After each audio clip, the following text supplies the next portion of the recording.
ನಮಸ್ಕಾರ ವೀಕ್ಷಕರೇ. ಬಂಗಾಳ, ತಮಿಳುನಾಡು ಹಾಗೂ ಅಸ್ಸಾಂ ಈ ವರ್ಷ ಎಲೆಕ್ಷನ್ ನಡೀತಾ ಇರೋ ರಾಜ್ಯಗಳಾಗಿರೋದ್ರಿಂದ ಇಲ್ಲಿ ಏನೇ ಬೆಳವಣಿಗೆ ಆದರೂ ದೊಡ್ಡ ಮಟ್ಟದಲ್ಲಿ ಸದ್ದು ಮಾಡುತ್ತೆ. ಈಗ ತಮಿಳುನಾಡಿನ ಮಟ್ಟಿಗೆ ಸರ್ಪ್ರೈಸಿಂಗ್ ಫ್ಯಾಕ್ಟರ್ ಆಗಿರೋದು ನಟ ಜೋಸೆಫ್ ವಿಜಯ್. ವಿಜಯ್ ಫ್ಯಾಕ್ಟರ್ ಈ ಬಾರಿಯ ಚುನಾವಣೆಯಲ್ಲಿ ಯಾವ ಮಟ್ಟದಲ್ಲಿ ಪ್ರಭಾವ ಬೀರಬಹುದು ಅನ್ನೋ ಪ್ರಶ್ನೆ ಎದ್ದಿದೆ. ರಾಷ್ಟ್ರೀಯ ಮಾಧ್ಯಮವೊಂದರ ಡಿಬೇಟ್ನಲ್ಲಿ ಅಣ್ಣಾಮಲೈ ಹಾಗೂ ಕಾರ್ತಿ ಚಿದಂಬರಂಗೆ ಇದು ಸೇರಿ ಹಲವು ಪ್ರಶ್ನೆಗಳನ್ನು ಕೇಳ್ತಾರೆ. ಇದಕ್ಕೆ ಅವರು ನೀಡಿದ ಉತ್ತರ ಹಾಗೂ ಸದ್ಯ ತಮಿಳುನಾಡಿನ ವಾತಾವರಣ ಹೇಗಿದೆ ಅನ್ನೋ ಬಗ್ಗೆ ಸಾಕಷ್ಟು ಮಾಹಿತಿಗಳು ರಿವೀಲ್ ಆಗಿವೆ. ಹಾಗಿದ್ರೆ 2026 ಬದಲಾವಣೆಯ ವರ್ಷ ಆಗುತ್ತಾ ಅಥವಾ ಮತ್ತೊಮ್ಮೆ ಡಿಎಂಕೆ ಹಾಗೂ ಕಾಂಗ್ರೆಸ್ ಮೈತ್ರಿ ಅಧಿಕಾರಕ್ಕೆ ಬರೋ ಮೂಲಕ ಮೊದಲ ಬಾರಿಗೆ ದಾಖಲೆ ಸೃಷ್ಟಿಯಾಗುತ್ತಾ ಅನ್ನೋದನ್ನ ಒನ್ ಬೈ ಒನ್ ವಿವರಿಸ್ತಾ ಹೋಗ್ತೀವಿ. ಈ ವಿಡಿಯೋವನ್ನ ತಪ್ಪದೆ ಕೊನೆ ತನಕ ನೋಡಿ. ಅದಕ್ಕೂ ಮುನ್ನ ಮೀಡಿಯಾ ಮಾನ್ಸ್ಟರ್ ಚಾನಲನ್ನು ತಪ್ಪದೆ ಸಬ್ಸ್ಕ್ರೈಬ್ ಮಾಡಿ. ಎಸ್, ನಮ್ಮದು ದ್ರಾವಿಡ ಸಿದ್ಧಾಂತ, ನಾವು ಬೇರೆ ಎಲ್ಲರಿಗಿಂತ ಡಿಫರೆಂಟ್ ಅಂತ ಜನರ ತಲೆಯಲ್ಲಿ ತುಂಬಿ ಡಿಎಂಕೆ ತಮ್ಮ ವೋಟ್ ಬ್ಯಾಂಕ್ ಅನ್ನ ಗಟ್ಟಿ ಮಾಡಿಕೊಂಡಿದೆ. ಒಂದು ಸಲ ಮಿಸ್ ಆದ್ರೆ ಮುಂದಿನ ಸಲ ಅಧಿಕಾರಕ್ಕೆ ಬರೋದು ನಾವೇ ಅನ್ನೋದು ಗ್ಯಾರಂಟಿ, ಬೇರೆ ಆಪ್ಷನ್ ಇಲ್ವೇ ಇಲ್ವಲ್ಲ ಅನ್ನೋ ಗಟ್ಟಿ ನಂಬಿಕೆ ಕೂಡ ಇಷ್ಟು ದಿನ ಅಲ್ಲಿನ ನಾಯಕರನ್ನ ನೆಮ್ಮದಿಯಿಂದ ಇರಿಸಿತ್ತು. ಆದರೆ ಎಲ್ಲದಕ್ಕೂ ಒಂದು ವ್ಯಾಲಿಡಿಟಿ ಇರುತ್ತೆ ಅನ್ನೋ ಹಾಗೆ ತಮಿಳುನಾಡಿನ ರಾಜಕೀಯದಲ್ಲಿ ಬದಲಾವಣೆಯ ಚಿಕ್ಕ ಸಿಗ್ನಲ್ ಗೋಚರಿಸ್ತಾ ಇದೆ.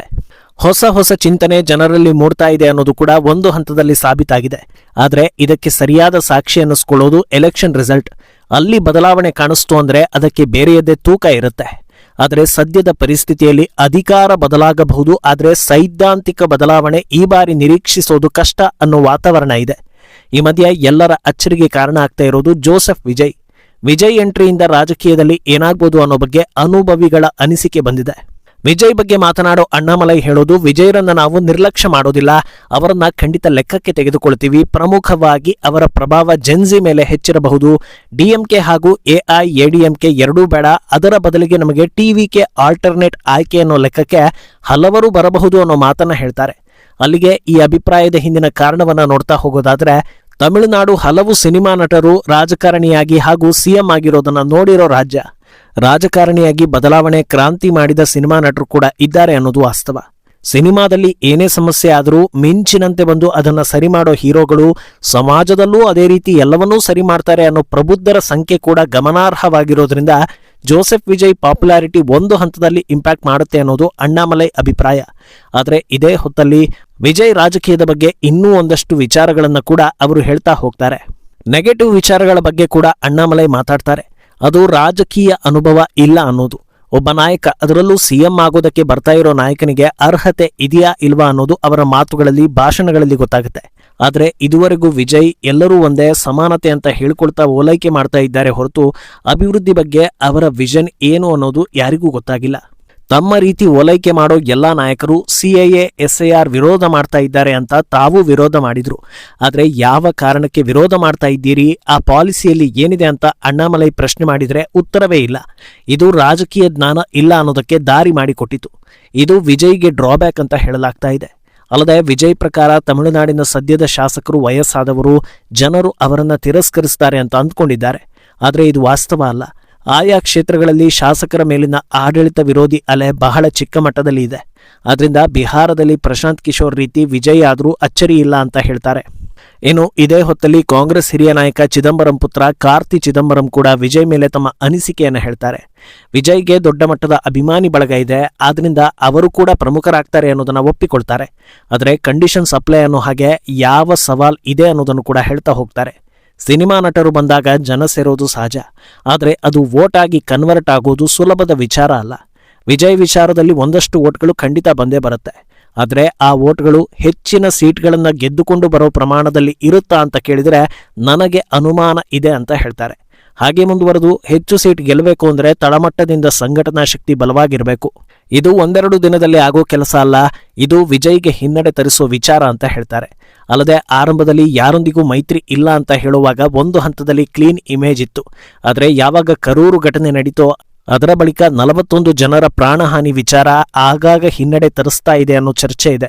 ಅಲ್ಲದೆ ವಿಜಯ್ ಮೇಲಿನ ಅಭಿಮಾನಕ್ಕೆ ಅವರು ನಿಲ್ಲೋ ಕ್ಷೇತ್ರದಲ್ಲಿ ಹೆಚ್ಚಿನ ವೋಟ್ ಬರಬಹುದು, ಆದರೆ ಉಳಿದ ಕ್ಷೇತ್ರಗಳಲ್ಲಿ ಪಳಗಿರೋ ನಾಯಕರು ಅವರದ್ದೇ ಸಂಘಟನಾ ಶಕ್ತಿಯನ್ನು ಹೊಂದಿದ್ದಾರೆ, ಅದನ್ನ ಭೇದಿಸೋದು ಸುಲಭದ ಮಾತಲ್ಲ ಅನ್ನೋ ಚರ್ಚೆ ಇದೆ. ಇನ್ನು ಇದರಿಂದ ಆಚೆಗೆ ಈ ಬಾರಿಯ ಚುನಾವಣೆಯಲ್ಲಿ ಏನಾಗ್ಬೋದು ಅನ್ನೋದಕ್ಕೂ ಅಣ್ಣಾಮಲೈ ಒಂದಷ್ಟು ವಿಚಾರಗಳನ್ನು ಹೇಳ್ತಾರೆ. ಈ ಬಾರಿ ಎಲೆಕ್ಷನ್ ಅಧಿಕಾರ ಬದಲಾವಣೆಗೆ ಸಾಕ್ಷಿಯಾಗುತ್ತೆ ಅನ್ನೋದು ಅಣ್ಣಾಮಲೈರ ಬಲವಾದ ವಿಶ್ವಾಸ. ಅದಕ್ಕೆ ಕಾರಣ ನೀಡುವ ಅವರು ಪ್ರಸ್ತುತ ಸರ್ಕಾರದ ಮೇಲೆ ಜನರಿಗೆ ಸಿಟ್ಟಿದೆ ಅನ್ನೋದು ಬಹಳ ಕ್ಲಿಯರ್ ಆಗಿ ಗೋಚರಿಸ್ತಾ ಇದೆ. ರಾಜ್ಯದ ರಾಜಧಾನಿಯಲ್ಲೇ ವೈದ್ಯರು ಹಾಗೂ ಶಿಕ್ಷಕರು ಮೇಲಿಂದ ಮೇಲೆ ಪ್ರೊಟೆಸ್ಟ್ ಮಾಡ್ತಾ ಇದ್ದಾರೆ. ಹಳ್ಳಿ ಭಾಗದ ಜನರು ಕೂಡ ನಮಗೆ ಈ ಸರ್ಕಾರ ಬೇಡವೇ ಬೇಡ ಅನ್ನೋ ಅಭಿಪ್ರಾಯವನ್ನೇ ಹೊರ ಹಾಕ್ತಾ ಇದ್ದಾರೆ. ಆದ್ರಿಂದ ಈ ಚುನಾವಣೆ ಡಿಎಂಕೆ ಪಾಲಿಗೆ ಸುಲಭ ಇಲ್ಲ ಅನ್ನೋದನ್ನ ಹೇಳ್ತಾರೆ. ಇದೇ ವೇಳೆ ಈ ಬಾರಿ ಹಿಂದಿ ಹೇರಿಕೆ ಅನ್ನೋ ಅಜೆಂಡಾ ಡಿಎಂಕೆ ಕಡೆಯಿಂದ ಬಂದಿದೆ. ಇದು ಯಾವ ರೀತಿ ಇಂಪ್ಯಾಕ್ಟ್ ಮಾಡಬಹುದು ಅನ್ನೋದಕ್ಕೂ ಕೂಡ ಉತ್ತರ ನೀಡ್ತಾರೆ. ಹಿಂದಿ ವಿಚಾರದಲ್ಲಿ ಬಿಜೆಪಿಗೆ ಹಿನ್ನಡೆ ಸಾಧ್ಯತೆ ಕಡಿಮೆ. ಯಾಕಂದ್ರೆ ತಮಿಳಿಗೆ ಹೆಚ್ಚು ಆದ್ಯತೆ ನೀಡ್ತಾ ಇರೋದೇ ಪ್ರಧಾನಿ ಮೋದಿಗೆ ಗಾಂಧಿ ಅನ್ನೋ ಸರ್ನೇಮ್ ಇದ್ದಿದ್ರೆ 50 ವರ್ಷಗಳ ಹಿಂದೆಯೇ ಇಲ್ಲಿ ಬದಲಾವಣೆ ತರ್ತಾ ಇದ್ರು. ಆದ್ರೆ ಮೋದಿ ತಮಿಳು ಜನರಿಗೆ ಪರಿಚಯ ಆಗಿದ್ದೇ ಕಳೆದ 12 ವರ್ಷಗಳ ಹಿಂದೆ. ಆದ್ರಿಂದ ಸ್ವಲ್ಪ ಸಮಯ ಹಿಡಿಯುತ್ತೆ ಅನ್ನೋದನ್ನ ಹೇಳ್ತಾರೆ. ಇನ್ನೊಂದು ದಿಕ್ಕಲ್ಲಿ ಕಾರ್ತಿ ಚಿದಂಬರಂ ಬೇರೆ ರೀತಿಯ ಅನಿಸಿಕೆಗಳನ್ನ ಹೇಳ್ತಾರೆ. ಮೋದಿ ಫ್ಯಾಕ್ಟರ್ ಬಗ್ಗೆ ಮಾತನಾಡುವ ಅವರು ತಮಿಳುನಾಡಿನಲ್ಲಿ ಮೋದಿ ಹೆಸರಲ್ಲಿ ಬದಲಾವಣೆ ಆಗುತ್ತೆ ಅನ್ನೋದು ಸುಳ್ಳು. ಇಲ್ಲಿಯ ಜನರು ಸಿಎಂ ಯಾರು ಅನ್ನೋದನ್ನ ನೋಡಿಕೊಂಡು ವೋಟ್ ಹಾಕ್ತಾರೆ ಅಂತ ಹೇಳ್ತಾರೆ. ಪಳನಿಸ್ವಾಮಿಯನ್ನ ಆಕ್ಸಿಡೆಂಟಲ್ ಸಿಎಂ ಅಂತ ಕರೆಯೋ ಚಿದಂಬರಂ ಜಯಲಲಿತಾ ನಿಧನರಾಗಿದ್ದ ಕಾರಣ ಪಳನಿಸ್ವಾಮಿ ಬೆನ್ನಿಗೆ ಜನರು ನಿಂತರು. ಆದರೆ ಯಾವುದೇ ಎಲೆಕ್ಷನ್ ಅನ್ನ ಪಳನಿಸ್ವಾಮಿ ಗೆಲ್ಲಿಸಿಕೊಂಡು ಬಂದಿರೋ ಇತಿಹಾಸ ಇಲ್ಲ. 3 ಚುನಾವಣೆ ಸೋತಿದ್ದಾರೆ ಅನ್ನೋದನ್ನ ಹೇಳ್ತಾರೆ. ಇನ್ನು ಕಾಂಗ್ರೆಸ್ ಹಾಗೂ ಬಿಜೆಪಿ ಎರಡೂ ಇಲ್ಲಿ ಮೇನ್ ಪ್ಲೇಯರ್ ಅಲ್ಲ ಅನ್ನೋದನ್ನು ಕೂಡ ಅವರು ಹೇಳ್ತಾರೆ. ಹಿಂದುತ್ವ ಇಲ್ಲಿ ವರ್ಕ್ ಆಗೋದು ಸಾಧ್ಯವೇ ಇಲ್ಲ ಅಂತಲೂ ಹೇಳ್ತಾರೆ. ಆದರೆ ಮತ್ತೊಂದು ಕಡೆ ಹಾಲಿ ಸಿಎಂ ಸ್ಟಾಲಿನ್ ಆತ್ಮವಿಶ್ವಾಸದ ಹೇಳಿಕೆ ನೀಡಿ ಗಮನ ಸೆಳೀತಾ ಇದ್ದಾರೆ. ಅವರು ಹೇಳೋ ಪ್ರಕಾರ ಅವರ ವಿರುದ್ಧ ಆಡಳಿತ ವಿರೋಧಿ ಅಲೆಯೇ ಇಲ್ಲ ಅನ್ನೋದು. ನಮ್ಮ ಸರ್ಕಾರದ ಮೇಲೆ ಜನರಿಗೆ ಅಸಮಾಧಾನ ಇದೆ ಅನ್ನೋದು ಸುಳ್ಳು ವಿಚಾರ. ಎಲೆಕ್ಷನ್ ಬಳಿಕ ನಾವೇ ಮತ್ತೆ ಗೆದ್ದು ಬರ್ತೀವಿ ಅಂತ ಹೇಳ್ತಾರೆ. ಅಲ್ಲದೆ ಪವರ್ ಶೇರಿಂಗ್ ವಿಚಾರದಲ್ಲಿ ಮತ್ತೊಮ್ಮೆ ಕ್ಲಾರಿಟಿ ನೀಡೋ ಅವರು ಯಾವುದೇ ಕಾರಣಕ್ಕೂ ಪವರ್ ಶೇರಿಂಗ್ ಇಲ್ಲ, ನಾವು ಹಾಗೂ ಕಾಂಗ್ರೆಸ್ ಒಟ್ಟಾಗಿ ಎಲೆಕ್ಷನ್ ಅಖಾಡಕ್ಕೆ ಬರ್ತೀವಿ, ಆದರೆ ಗೆದ್ದ ಬಳಿಕ ಆಡಳಿತ ಏನಿದ್ರು ನಮ್ಮದೇ ಅಂತ ಹೇಳ್ತಾರೆ. ಇನ್ನು ಎನ್ಡಿಎ ಫ್ಯಾಕ್ಟರ್ ತಿರಸ್ಕರಿಸುವ ಸ್ಟಾಲಿನ್ ನಮ್ಮನ್ನ ಸೋಲಿಸುವುದಕ್ಕೆ ಎಲ್ಲಾ ವಿರೋಧಿಗಳನ್ನ ಒಗ್ಗೂಡಿಸ್ತಾ ಇದ್ದಾರೆ. ಆದರೆ ಅಂತಿಮವಾಗಿ ಎನ್ಡಿಎಗೆ ದೊಡ್ಡ ನಿರಾಶೆ ಕಾದಿದೆ. ಈ ಬಾರಿಯ ಫೈಟ್ ಒಂಥರ ಆರ್ಯರು ವರ್ಸಸ್ ದ್ರಾವಿಡರು ಅಂತ ಹೇಳಿರೋದು ಹೈಲೈಟ್ ಆಗ್ತಾ ಇದೆ. ಒಟ್ನಲ್ಲಿ ಸದ್ಯದ ಪರಿಸ್ಥಿತಿಯಲ್ಲಿ ಯಾರನ್ನ ಕೇಳಿದ್ರು ನಾವೇ ಗೆಲ್ಲೋದು ಅನ್ನೋ ಮಾತನ್ನ ಹೇಳ್ತಾ ಇದ್ದಾರೆ. ಅಲ್ಲದೆ ಈವರೆಗೆ ಬಂದಿರೋ ಸರ್ವೆಗಳು ಕೂಡ ಇಬ್ಬರ ಕಡೆಗೂ ಕೈ ತೋರಿಸಿದ್ದು ಇನ್ನಷ್ಟು ಗೊಂದಲವನ್ನ ಕ್ರಿಯೇಟ್ ಮಾಡ್ತಾ ಇದೆ. ಎಲೆಕ್ಷನ್ಗೆ ಬಾಕಿ ಇರೋದು ಸರಿಸುಮಾರು 1 ತಿಂಗಳು.